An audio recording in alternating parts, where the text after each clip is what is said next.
Asexual and asexual.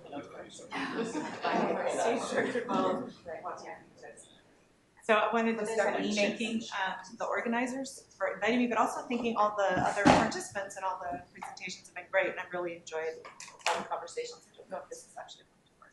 I'm going to talk to you a little bit about work we've been doing, looking at sexual and asexual reproduction, and I wanted to say, like, this is the spice that we're really interested in, but everyone's done that, and now it sounds stupid, but that's what we're going to be talking about. Yes, oh, cool. Okay, so with apologies to Mark, but Mark is left on an airplane, so we can say whatever we want.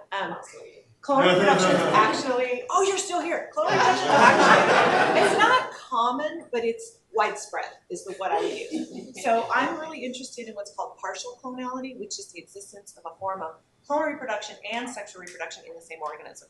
And you guys probably wouldn't be surprised to know that tons and tons of plants reproduce vegetatively. They spread and fragment and use that kind of way of increasing their population size, and also have sexual reproduction. We also see that in, I wonder if this is a laser pointing, yeah, in marine invertebrates. So things like corals, which structure entire ecosystems, but also anemones and lots of other marine organisms reproduce asexually via fission and also sexually via production of gametes. You can't talk about asex without having a hydra showing budding, but so here's something a little bit more subtle. So that's Hoa bulbosa, that's a grass. And it's producing something that looks like seeds, but they're not seeds. They're bulbules, and they're asexually produced dispersal forms. So it's a kind of asexual reproduction that kind of looks like sexual reproduction. So all of these different aspects of life history can really affect a population's ability to adapt, both in time and in space. And so we have to sort of show this sort of thing. Here's a cartoon of what we think about a lot of times with some phenotype, and we might imagine that the value of that phenotype determines fitness, and I'm using fitness in an absolutely vague way, but I'll be more specific later, I promise, Joanne. So here we're sitting right at the optimum, and everything's really good, but we might also imagine that there could be environmental change due to climate change or introduction of a new predator or moving to a new host. And now all of a sudden we have a new optimum theta, and that same mean phenotype is actually quite far away, and we see a decrease in fitness, and that decrease in fitness, of course, leads to our friend evolutionary rescue. We've had a few people talk about evolutionary rescue already. So we've got population size, it's a function of time. We imagine there's an environmental change that causes the absolute fitness to sink less than 1, and we start seeing a demographic decline. If natural selection manages to change that phenotype, we might see a recovery in evolutionary rescue, right? So this is what we think about. But when we worry about population sizes getting low, because real populations experience stochasticity, and that's where extinction can go. And there's been lots of theory about sort of all of these aspects of this dynamic, of this eco-evolutionary dynamic. A question we've been asking is, how does partial clonality and those kinds of life histories affect populations' ability to track environmental change? And the motivation for this was some beautiful work done by Barfield et al. In 2011. This paper was actually named like the best paper in MNAT that year. Yeah, Mike Barfield and Bob Holt and other people. Richard Kobelkowitz, I should mention, who's gone. Yeah, I know. Yeah, we miss Richard. So phenotypic evolution with stage-structured life histories. So we follow sort of in a classic quantitative genetic way, a multivariate phenotypic trait that has n different variants, although I'm going to warn you that I'll later only look at a single variant because to make things easier. And that trait, we're going to break it up into 2 parts, an additive genetic component, and E, which includes all the non-additive genetic components and environmental variation in that trait. We'll come back to that. And we develop recursions both for the number of individuals in each stage of this life history and a joint probability density function for both genotype and phenotype for each stage. And so often we summarize more complicated life histories with a life history graph, and this is a stage-structured life history. So a little different from what Amy was talking about, an age-structured life history, and the main difference is this ability to stay in the same stage because they're not defined by ages, they're defined by some life history things, so size, some other thing.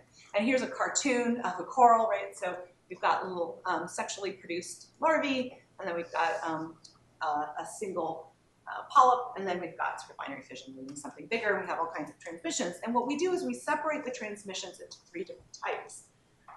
And then we summarize them in not a Leslie matrix, but a Lefkovich matrix, which is like the cousin of a Leslie matrix. And we can use it to predict the number of individuals in each stage in the future. And we can more interestingly sort of subdivide all the transitions into these 3 types. The first are what I would consider to be simple transitions. So simple transitions are growth from one stage to the next, right? So those are exactly the kinds of things we see in the Leslie matrix. But we also have these self-loops where you can stay in the same stage. That's what makes this not a Leslie matrix. And then you might also have, depending on the kind of stage you're keeping track of, if it's size, for example, you can have movement back, which is something you don't see in a Leslie matrix generally. You also have sexual reproduction, and this is the part that reminds me a little about what Amy just said about having, you need to all go through a stage where everything kind of gets wiped and starts again. That's kind of what happens here. So this is the sexually produced individuals. In our model, they're going to retain their genotypic and phenotypic information, but everybody's got to pass through this stage for everything we do to sort of work. So this is sexually produced individuals, and these are fecundities. Then we can also allow clonal reproduction. It could be various things. I've drawn it here that it's a production of a single polyp, but it doesn't have to be that. We'll just sort of summarize it. All right, so we explicitly consider these 3 types of movements in classic, demographic ways, where we have transitions, we have sexual reproduction, and we have clonal reproduction, and we keep track of those, and I won't talk about averaging because that is actually a very subtle thing that Amy has been discussing. Okay, so let's talk about the phenotype. So here we're going to be sort of in quantitative genetics land, and we have a phenotypic trait, Z, and G is the additive genetic factor for that trait, and E is the non-additive genetic and random environmental factor. And I wanted to sort of walk through sort of what makes up E, because there's a sort of a major difference between sexual and asexual reproduction in diploids, and I need to specify that we are in the land of the diploids, despite Sally's great talk that sort of implies we should maybe have a look at both, but today we're going to be in the land of diploids. So sexual reproduction and clonal reproduction are very different for the transmission of genetic variation and phenotypic variation.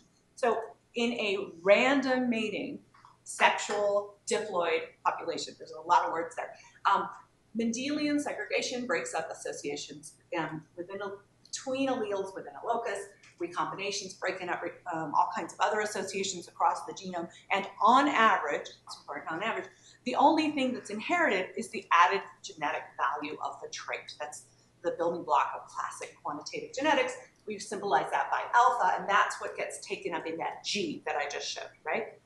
But if you have clonal reproduction where you preserve the entire linked diploid genotype, not only are you keeping any associations between alleles at a single locus, so all the dominance interactions that might affect the phenotype, but also any epistatic interactions and higher order interactions. So those are what we call the non-additive genetic factors. So we just lump them all together, and they are also included in what a clonal offspring could inherit, potentially.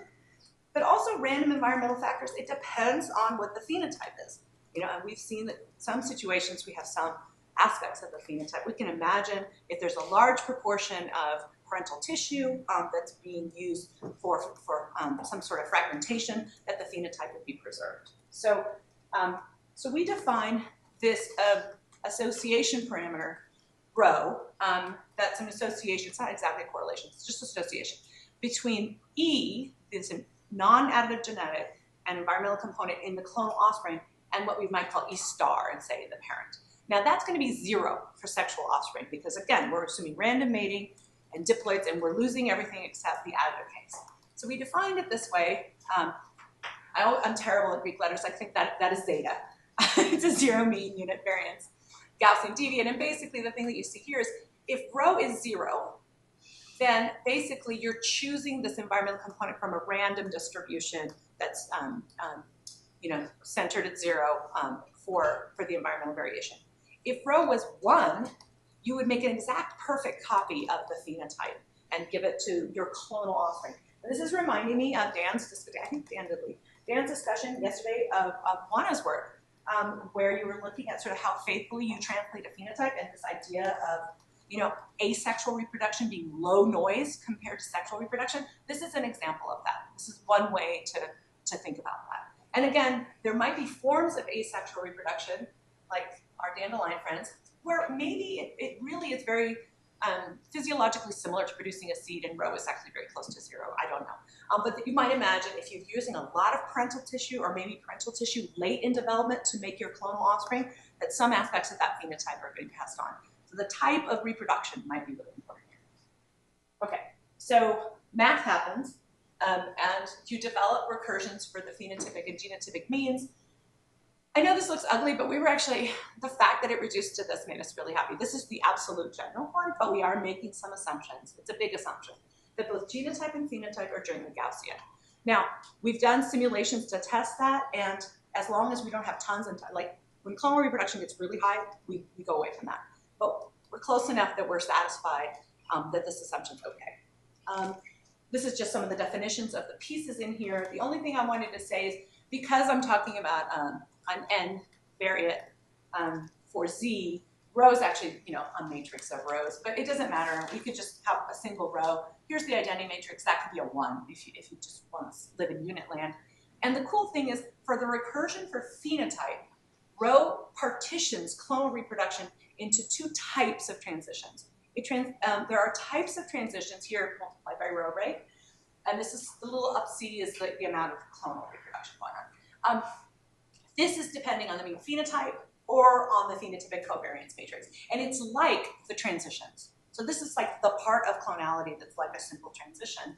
And then there are parts of clonality, multiplied basically by 1 minus rho, that are like sexual reproduction because they have to do with the mean genotype and the additive genetic covariance. So rho's having this job of sort of partitioning things.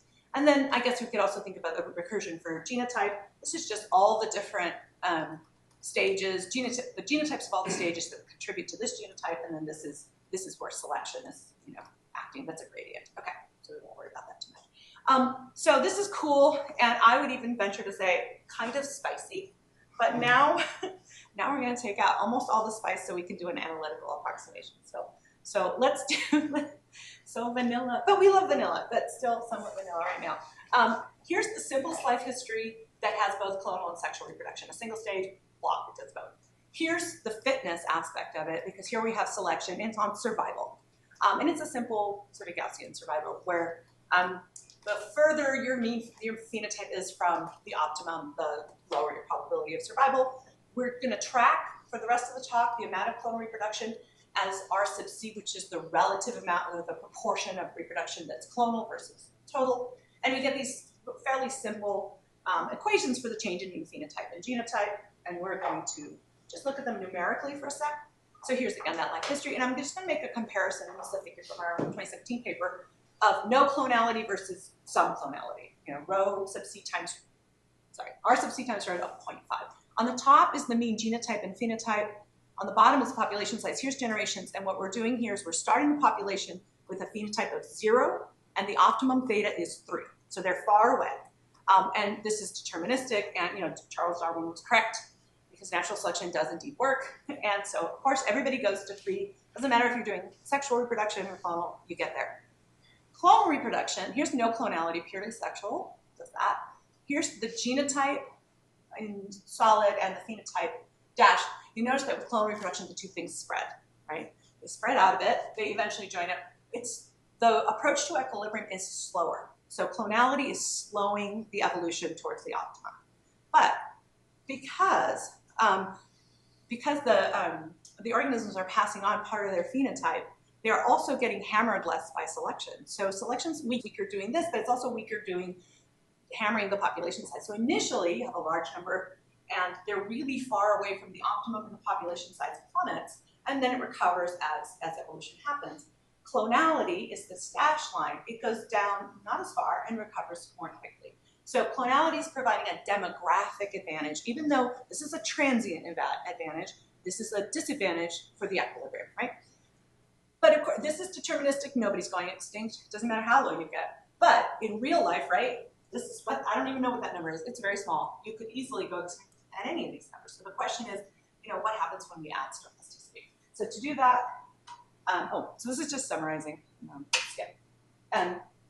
So to do that, we looked at individual-based simulations, 4-time simulations, following sort of classic evolutionary biology simulation stuff from Berger and Lynch and Holt et al. And there's a lot of details here. It's a single polygenic trait with 10 loci. We've tried with more loci. Once you've got 10, you're fine. You know. The details are in the 2017 paper. But what I want to point out is we're going to follow 2 different kinds of changes in the optimum phenotype. One that's a single step change, boom, and another one where the optimum phenotype keeps changing and changing and changing. Okay, so and we're going to contrast those 2 things. So first, the results for the 1-step change. To orient you, it's the probability of persistence. This is the number of simulation runs out of proportion of simulation runs, I think, out of 400 that don't go extinct. And here's the difference here's the size of the step, the single step change, delta theta. Obviously, if delta theta is really small, everybody survives all the time. If it's really big, everybody goes extinct all the time. And the question is, what happens as you vary either the proportion of clonal reproduction, R sub C, or that association parameter, rho, here from 0 to 1. And the arrows are just to help you orient. This is the arrow of increasing R sub C, increasing rho. What you see is, as you increase either of these, you increase population persistence. So this is just recapitulating what we saw analytically, showing that in the stochastic case, we see the same thing. So that's cool. And that kind of makes sense to us, right? A single step change is basically depending on standing variation. If the population has enough standing variation, that demographic advantage is going to get them over that dip of initially being really, really poorly adapted. So the cool thing, though, is that when we look at continuous change, we see the complete opposite, which is also probably not surprising. So here's this a little more complicated. Here's the probability of persistence. This is the rate of change of the optimum. And down here, there was a reason why I put this here for a different talk, but this is the amount of evolutionary lag, the difference between the mean, and the optimum. So negative numbers is more and more and more lag. And now the arrows still give the direction of increase for either R sub C or rho, and you see probability of persistence going down, lag getting worse and worse. Things get worse and worse with more clonality. So it's bad. So we see decreased persistence, greater evolutionary lag with more clonal reproduction, or a higher association. And this also should make sense to us sort of intuitively, is when you continue to change that optimum continuously, what you're doing is you're depending on, eventually, on de novo variation.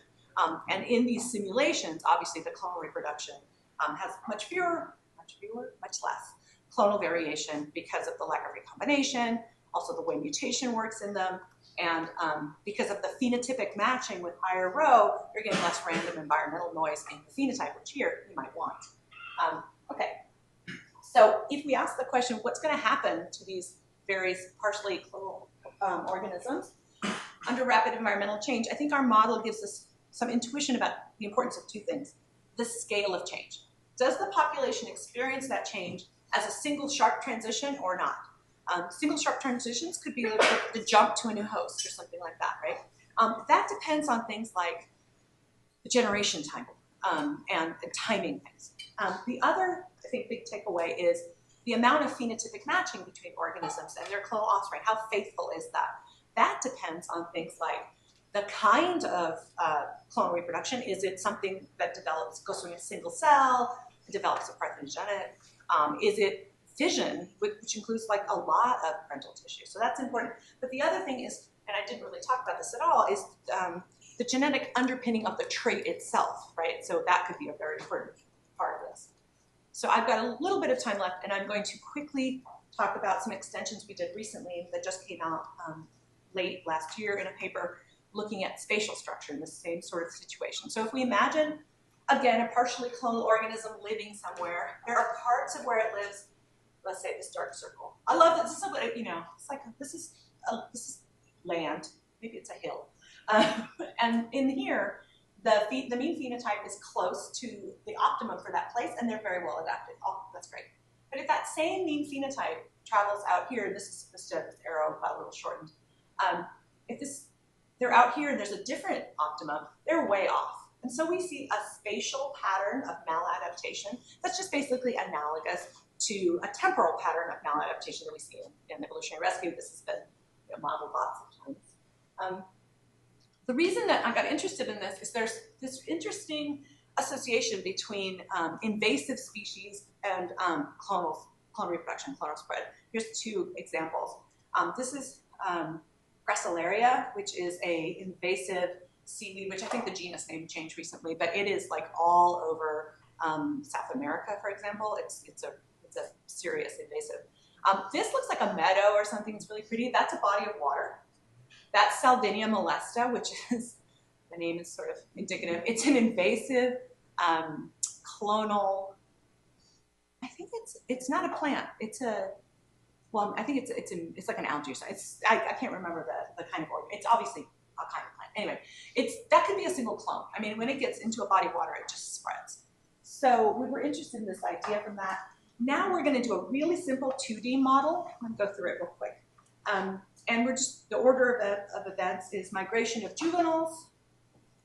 Here's the selection piece in survival to adulthood. It's the same kind of selection as before, distance from the optimum. And then after that, we have reproduction. So that's the order. And we're following the same sort of notation as before. And again, we can do a transition matrix. It's important here to note that we're no longer having stages, but now the different nodes of our transitions are actually places, the deans. And we can do the recursions for mean, phenotype, and genotype using that same, a version of that same machinery that we developed before. But I just want to give you some, again, analytical results and a little bit of simulation results. So here's the very symmetric case. The two deans migrate at equal rates to each other, and both clonal and sexual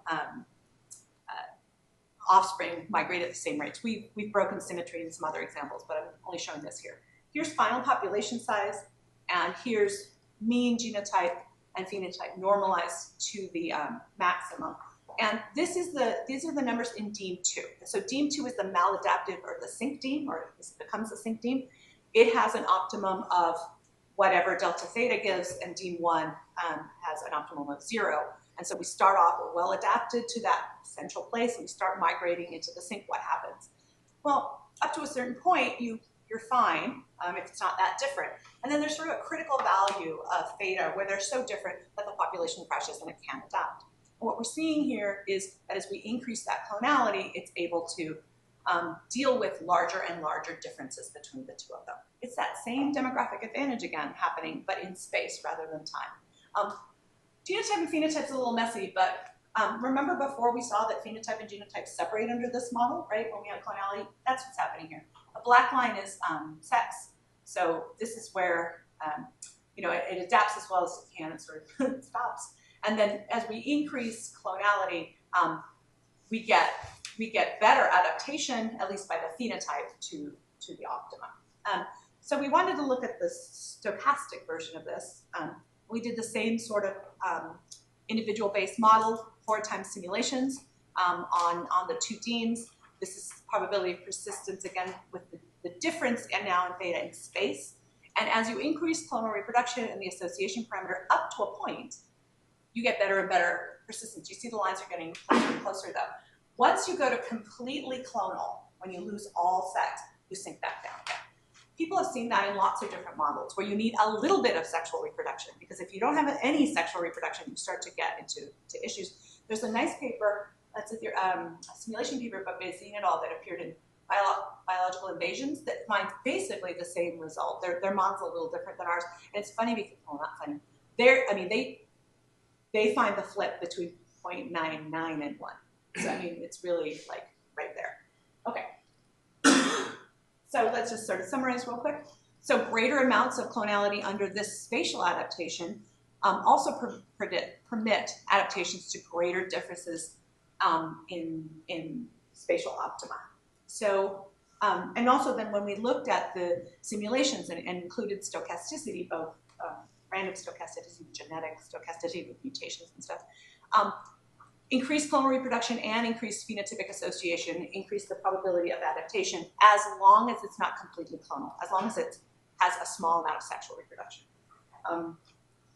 And this paralleled basically the findings for the abrupt time shift in the optimum phenotype that we saw. So in this time, here we're copying space. And I think this is a possible additional explanation for why many partially clonal organisms are so good at invading new habitats. It's obviously complementing traditional explanations about avoiding allele effects and, you know, reproductive assurance and all those things. And the time is fine because I can do my acknowledgments. This is work done with Bob Holt and Mike Barfield, and Carlos Fernandez was an undergraduate, a math undergraduate at the University of Kansas, and our funding sources. Thank you very much.